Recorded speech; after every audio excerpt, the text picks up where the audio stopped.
Why not? And what else do we have here? Just absolute madness. Nope. Mustard, Yikes. ketchup, all over here. All over here. I'm not a ketchup fan, so that's kind of skeevy. That is different, right? Guys, ever been to a tailgate before? Yes, I've been to a tailgate. No, I've never jealous. been to I wish I was one there. Time. Yeah, one time I've been to a tailgate. We did cover this. One time I've been to a tailgate. But it was a concert tailgate. It was a concert. It was not a sporting event, so it doesn't count. So not count. We got to get ourselves to a Bills Mafia tailgate because clearly that is where the party's at. But welcome to Monday Tailgate. I am Skubie Mageza. I am with my two awesome hosts, Erin and Daniel.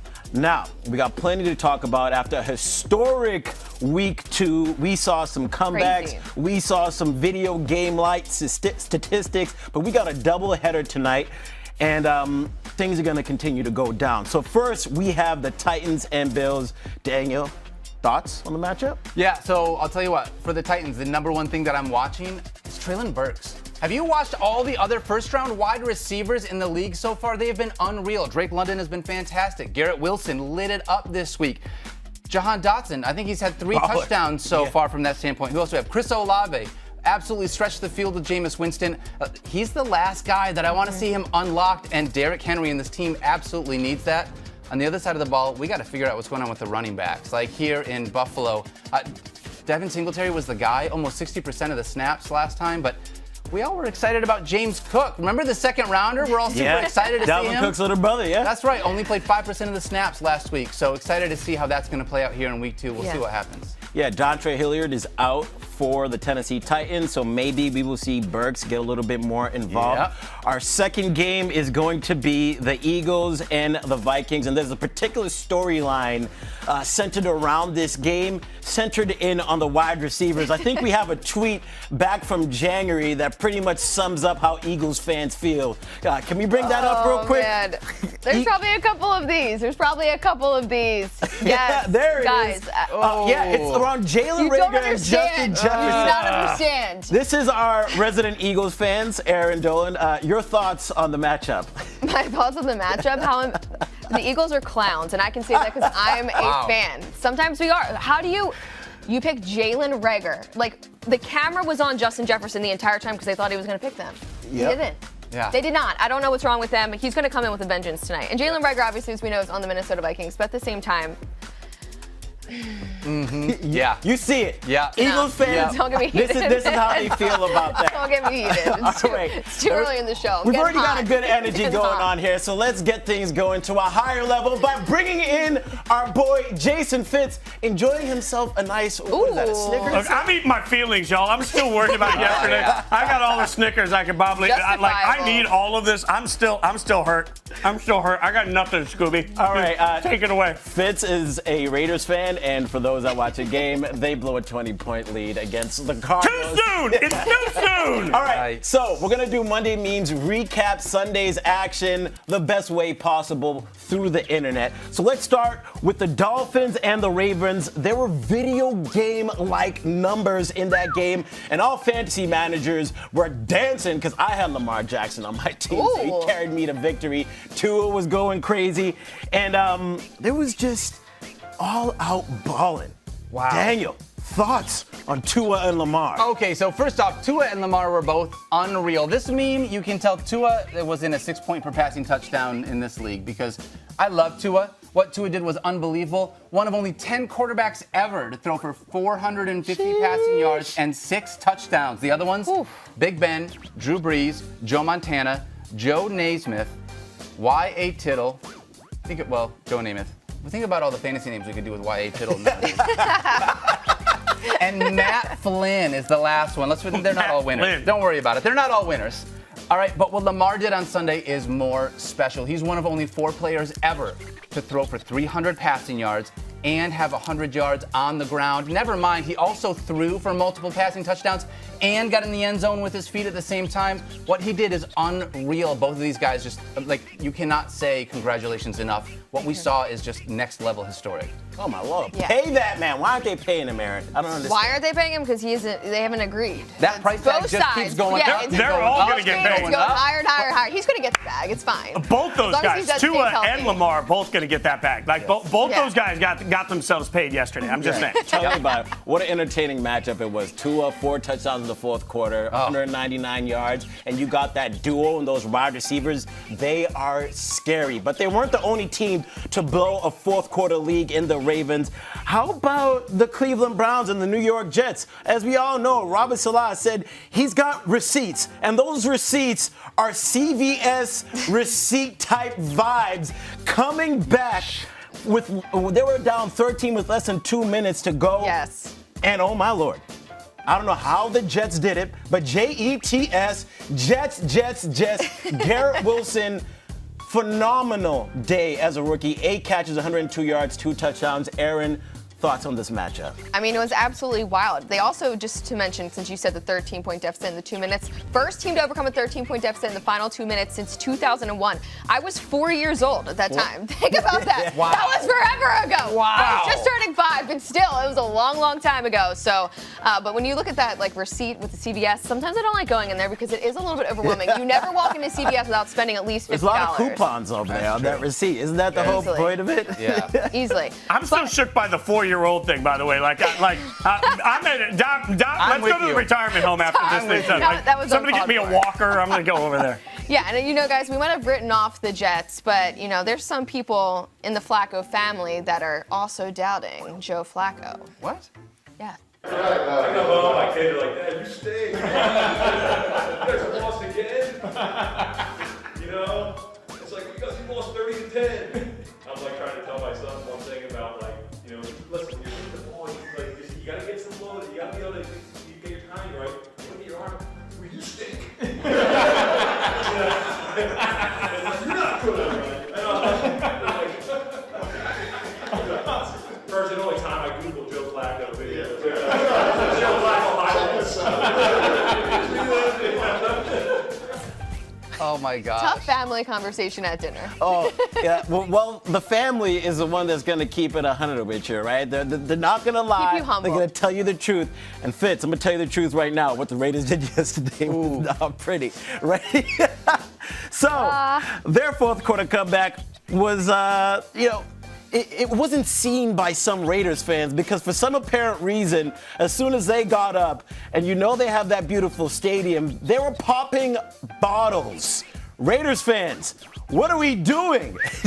I refuse to acknowledge that that's an actual Raiders fan because Raiders fans have been hurt too many times to pop bottles before the game hits 0. The minute I saw this on Twitter, I blame that guy. I'm getting a voodoo doll that looks like him. I'm gonna start poking that thing with some damn buttons. No, I'm out on that guy completely. All right, we got to get more of your thoughts on this actual matchup. But what about? We got to hear from this kid real quick. What he had to say about it. John, calm down. John, they'll win the next game. Yeah, Spit kid. it all. Hit me up when you're Flying out 45, kid.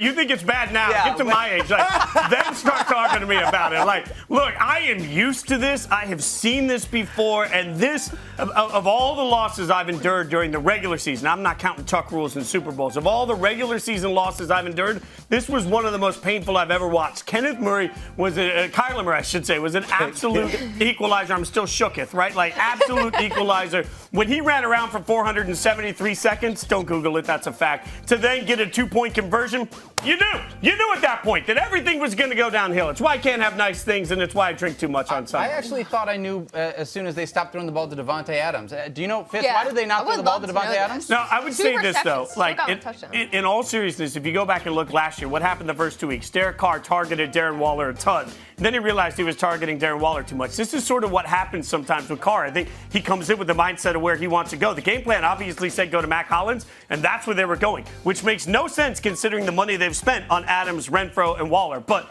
I think that was just sort of pre-mindset for them. But yeah, you can't pay that much money for Devontae Adams and then just have him get 2 catches in the game. It's a waste. Oh my Lord, that did not look good. And Hunter Renfrow, you got to feel for the guy fumbling the ball at that point of the game. It was like he was a rookie just getting into the NFL. And which brings us to our next segment. rookie mistakes. So now it's time for rookie mistakes presented by Snickers. And the first question that I have for you guys is, what is going on in Cincinnati? The defending AFC champions are 0-2 after falling to the Dallas Cowboys without their starting quarterback, Dak Prescott. Cooper Rush led them to a last-second game-winning field goal. Out of all the 0-2 teams in the NFL, the Bengals are arguably the most disappointing one. Joe Burrow sacked 13 times in 2 games, tied for the most over 2 games by any QB in 20 seasons. And the numbers and the stats just add up. It really wasn't pretty. Guys, No. Aaron, Not what's at all. going on I with mean, the Bengals? I don't know what's going on with them at this point. I feel like every game we think they're going to try to figure it out. I mean, we're only 2 games in, but at the same time, I mean, it's their offensive line. What did they bolster there? I mean, $74 million on them? Yes, he's getting sacked left and right. It's hard to actually watch him. I kind of feel bad for the guy. At some point, though, is it not partially Zach Taylor, the head coach's responsibility? If you go all the way back to the rookie season for Burrow, he's been comfortable letting Burrow go out there and get murdered over and over and over again. What did we see in the first game from the Bills? The first game for the Bills, we saw, hey, we know Aaron Donald's going to be a problem, so we're going to shorten up the routes and we're going to get the ball out of Josh Allen's hands quickly. When are the Bengals going to adjust their play calling to make up for this deficiency? Because otherwise, they're putting a player that we all love to watch at risk every single time he drops back. I blame the coaching. Yeah, and one thing that Joe Burrow came out and said is the first game, some of those sacks were his responsibility. Fitz, you and I have talked about this. It's not always on the offensive line sometimes. It's that quarterback holding on to the ball or when he's not stepping up into the pocket. So it's on Joe Burrow as well to make sure that he's getting rid of the ball, and which is why it's our rookie mistake. So make sure you submit your rookie mistakes. Just visit Snickers.com for a chance to win tickets to the Super Bowl in Arizona. All right. That's going to be a fun one. Submit your rookie mistake. All right. Some moments from Sunday stick out above the rest, though. So it's time for Mayhem Moment presented by Allstate.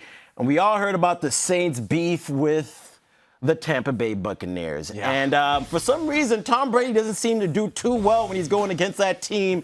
And Mike Evans and Marshall Lattimore probably have the biggest beef in the entire NFL, and things went down yesterday.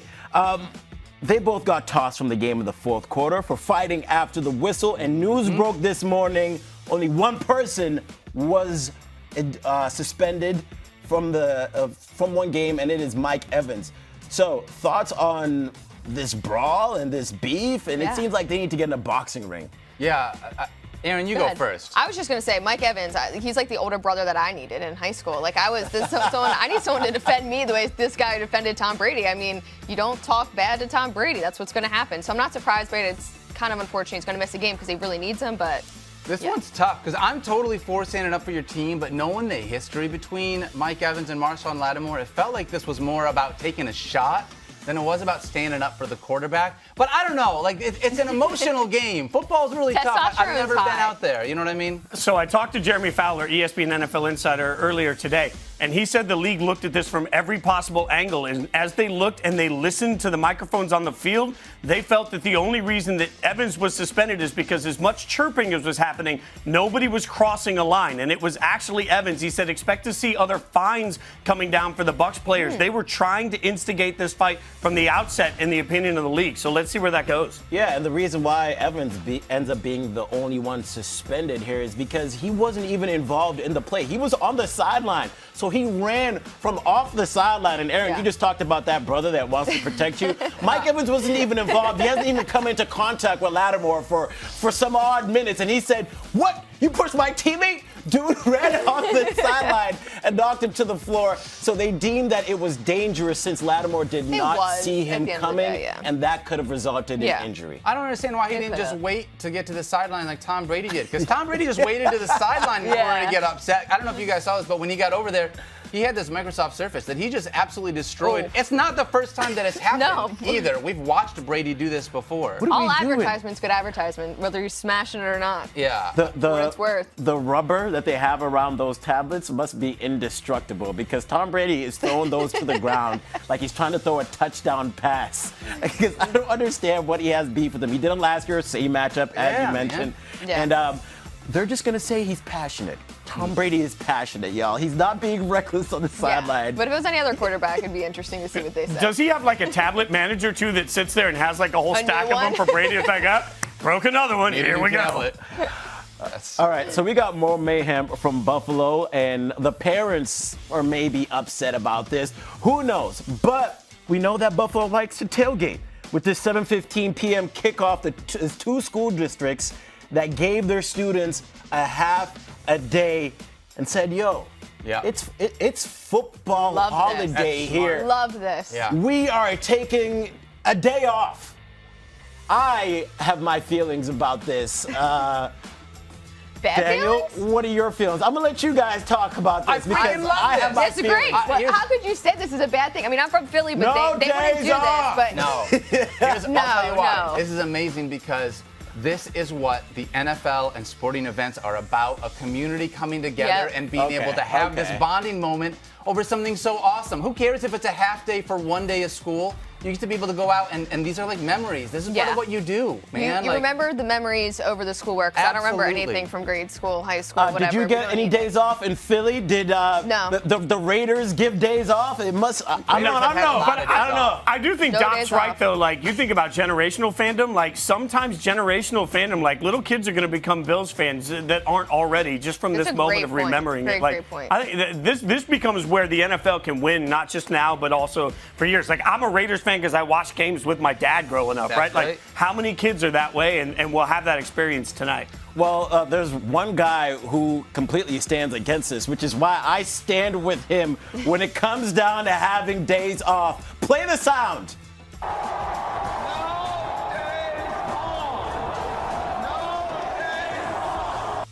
No days off. That's why we have 6 like it. championships in New England, because That's it is smart, no though. days off. Figure it out, Buffalo. I mean, your offense has been taking some days off this season so far. That's all I'm saying. There we go. Okay, all right, you got that. I hit you with a couple of shots here. I'm gonna let you have that one. All right, Josh Allen was asked about his thoughts on this holiday, so let's hear what he had to say. It's gonna be crazy. I mean, half day at school. That's how you create some Bills fans right there. You know, you get out of school. I mean, man, I hope they love the Bills. So we'll need everybody here and screaming as loud as they can and trying to help us out on third down when our defense is on the field. And yeah, go Bills. All right, we had to move things here to the table. Grown-up for table. Fitz, because my boy, there's a lot of talented teams playing tonight, and that means there's a lot of talented players. So Fitz is going to give us his top 5 players in this Monday night matchups that we have today and break it down for us. Let's see if we can agree or not. Yeah, we'll see here on the guys that are going to give defensive coordinators fits. See what we did there. At number 5, Dalvin Cook coming in, getting a little running back love. I'm not including quarterbacks in this list. We're going to go with playmakers. Dalvin Cook would be higher on this list, but I think we all know that there's somebody else on the Vikings that we have to account for. So get a little running back love at 5, but I'm going to give you another running back because more important to all the Monday night games, King Henry coming in at 4, right? Yes, We know that this Titans offense, by the way, I think took a massive step backwards not having A.J. Brown. That has been an absolutely huge step for them that they can't make up for. I think the Titans have a lot to prove with Derrick Henry as their offensive guy this year without any help around him. Tannehill's job's tougher. Henry's got to have a big game. Yeah, and Henry, what was last week, about 21 carries, just over 80 yards. They couldn't find a way to get him going. And when you look back to last year, when they went against this same team on Monday night, what did Derrick Henry have? 3 touchdowns, 146 total yards. He is most definitely giving the defensive coordinator a fit. I like your lineup so far. Let's keep it moving. But you mentioned last year, part of the reason last year he could have that success is because he had one A.J. Brown next to him. Look, the Titans wasted A.J. Brown. I can't be clear enough about that. And then you take a quarterback that may or may not be good enough to get you to where you want to be, and you make his job more difficult by getting rid of A.J. Brown. In the meantime, what we see in Philly in 1 week? Oh, how about we use an explosive weapon? Novel concept. Philly going to have an explosive night if A.J. Brown can go off. He'll be giving people. And not only that, they didn't even use Devontae Smith. 0 catches. Former Heisman winner. They didn't need to utilize him as much as they utilized that machine. A.J. Brown, he is most definitely different, and I suspect that they will be getting Smith involved. They talked about it this week in the media. At number 2 on my list, you think this is predictable? One Justin Jefferson comes in at number 2, not at number 1. And look, I love the Vikings. Number 2, Fitz. I'm just telling you. Number 2. One of us on this show picked the Minnesota Vikings to win the division this year. I picked the Vikings to win the division. I love this offense, and I think this offense can absolutely give anybody fits any given Sunday. We know Justin Jefferson is one of, if not the best wide receivers in the entire NFL. Dalvin Cook, Justin Jefferson counteracting with each other. Man, it's going to be nearly impossible to stop. I love all of this. Yeah, and that's a big thing that you have to have as a good offense, that big 3. The quarterback who can get them the ball, the running back who can cause problems, and then the wide receiver who does his thing. But him at number 2, I have a little bit of a problem with that, Fitz. In his first 2 seasons, Justin Jefferson, more receiving yards than any other receiver in their first 2 seasons, and now he gets to play that Cooper Kupp role in Kevin O'Connell's offense. I mean, that is scary right there. Scary hours for sure. I am ready to shimmy because at the top of the list, 1, Stephon Diggs. Why would Diggs ever be ahead of Justin Jefferson? You mentioned numbers. How are this for numbers? Since 2016, when Diggs entered into the NFL, no wide receiver has been better on Monday night. 70 career catches, 801 yards, 9 receiving touchdowns, 48 receiving first downs on Monday night, all across the NFL landscape. There is no wide receiver that has been more dominant on Monday Night Football than Stephon Diggs. He's going to do that tonight and more against the Titans. Woo! That's why we go number 1. The shimmy? What is that? You just wanted to hit the shimmy That's for us, my arms look huge in this shirt. I'm feeling froggy. I'm like, I got swag coming for days. If the Eagles can manage to do what the Packers did and not play zone defense against Justin Jefferson their entire night, maybe they'll be in better shape than the Packers were. But that's the smart thing to do, right? Maybe we should bring in somebody smarter to break down the Titans game for us, because our good friend Harry Douglas, he's a former NFL player. He was a former NFL wide receiver. So Harry, what you got for us? This is the 3rd time these 2 teams are going to be playing in the last 3 years, with the Titans winning the last 2 matchups. Last year was a phenomenal game with an epic finish. Goal line stance by Jeffrey Simmons, stopping Josh Allen on 4th and 1 at the 3-yard line to go in to score. Sean McDermott elected not to go for the field goal and send the game into overtime. We also remember that Buffalo Bills defense not being able to tackle Derrick Henry as he rushed for over 140 yards and 3 touchdowns. Can that defense get their revenge this year? But on the flip side, can the Tennessee Titans stop Josh Allen? The same Josh Allen we've seen on Thursday Night Football put up points, run the football, and utilize his legs, and make that offense basically look unstoppable. This game tonight could end up being a thriller, but there are questions. Have the Tennessee Titans missed their Super Bowl window? Are the Buffalo Bills in their Super Bowl window? Some of those questions can get answered tonight, as it's the next game in the path to both of these teams being successful. You're watching Monday Tailgate presented by Snickers. The Buffalo Bills Mafia is ready to go. They got the Tennessee Titans tonight. We are just about 20 minutes away from kickoff, which means it's time to hook y'all up with some information. We have our betting analyst, Erin Dolan, and our fantasy expert, we got Daniel Dobb. So, Dopp, before things get started tonight, what should fantasy managers know? Because we know there's some important players in these matchups that are going to be playing huge as to the results of their fantasy games. Yeah, absolutely. So Derrick Henry is one of those guys that I'm watching. Week 1 was not as kind to Derrick Henry as fantasy managers who used a first-round pick would have wanted. 21 carries, which is great. You love that volume. That's part of what Derrick Henry did. But he didn't get any passing game usage. He only had 1 target, and all that went to Dontrell Hilliard. Dontrell Hilliard had 3 catches, over 60 receiving yards, and 2 touchdowns last week. Because of that, that had Derrick Henry under 10 fantasy points. This week, though, Dontrell Hilliard is already ruled out for this game, and so Derrick Henry is going to be the guy in this backfield taking on the Bills. I am really excited to see what Derrick Henry can do, because Week 1 didn't look like the Derrick Henry of old, right? And this is going to be tough sledding to going up against this Bills defense. It's always going to be difficult. This is why Traylon Burks and Robert Woods and those wide receivers really need to be able to come on. Derrick Henry in this running game is going to need him huge here, but without Dontrell Hilliard, don't panic. Don't panic on Derrick Henry. It's only 1 week. You use a first-round pick on him for a reason, and it's volume. He's going to keep getting that. For sure. And with the Tennessee Titans, I'm just going to say I like them +10. I would take the points with them. I know everybody and their mothers on the Buffalo Bills -10, which is why we are going against the grain. As an analyst, we're fading the public today. Oh, I got to get in on that. And you heard it in the last 2 segments about how Derrick Henry had a huge game against them the last couple of years. So hopefully he's going to ball out. Now, you gave us a bet right there to take the +10. Yes. What other locks do you have for us, our betting analysts?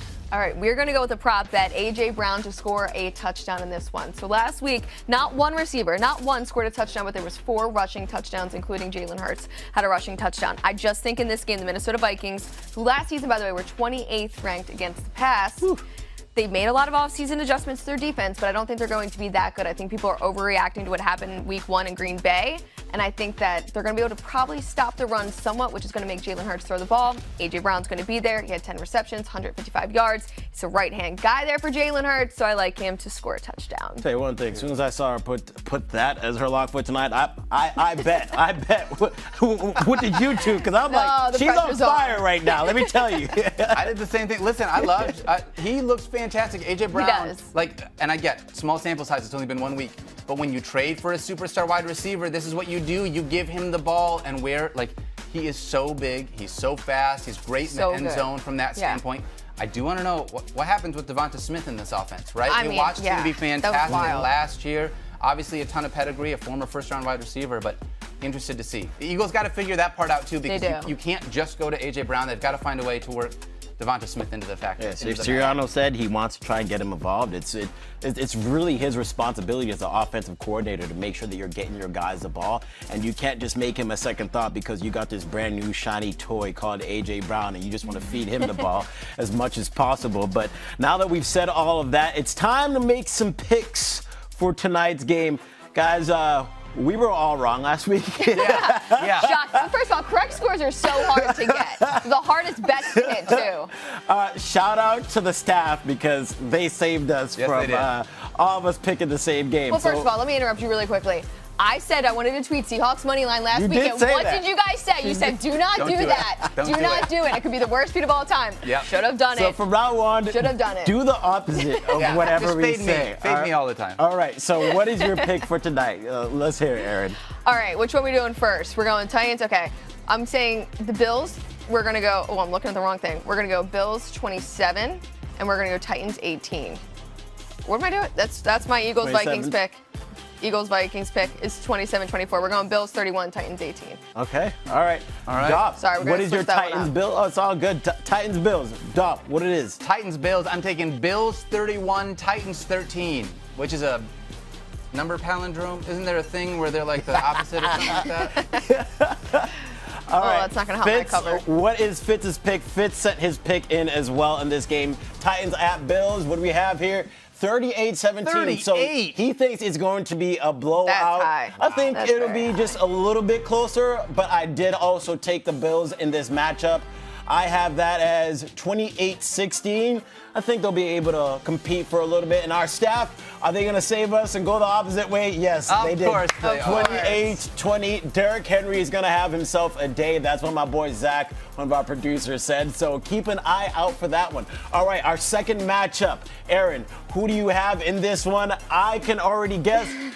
Ooh, look at that Viking. I like it. No, that is like Game of Thrones type of We're Viking. going with the Birds. All right, let's hear it. Birds. Birds 27-24, and they are able to cover in this one, given this line. That's what we like. A.J. Brown, anytime touchdown, he will be involved in that 27 points. All right, Dopp, who you have? Vikings at Eagles? I'm going to take the Eagles 27, Vikings 26. Give me a 1 point win for Jalen Hurts and the Eagles. Oh, that means we're going to have a good game. All right, okay. Fitz made his pick here as well.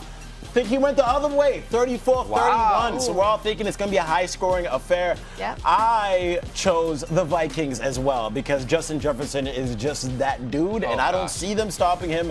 And Jalen Hurts, all he did was give the ball to A.J. Brown the entire time. How about you spread it out? 24-17 Vikings. Staff, who do you pick? They got the Vikings Oh. 2017. Wow, it's just you and I. So we're Just a you little and I. spread out here. I kind of like how this is. Daniel and I are friends now. Yeah, I have a blocker next week. All right, there's going to be a lot of great games tonight. Since you are watching us here digitally, make sure you go to your cable provider, streaming platform, whatever. Watch the Monday night games. Going to be a great time. But for now, that's it. Thank you to everyone behind the scenes for putting the show together. For Aaron, for Daniel, for Sam, our producer. This is Monday Tailgate, presented by Snickers. Peace.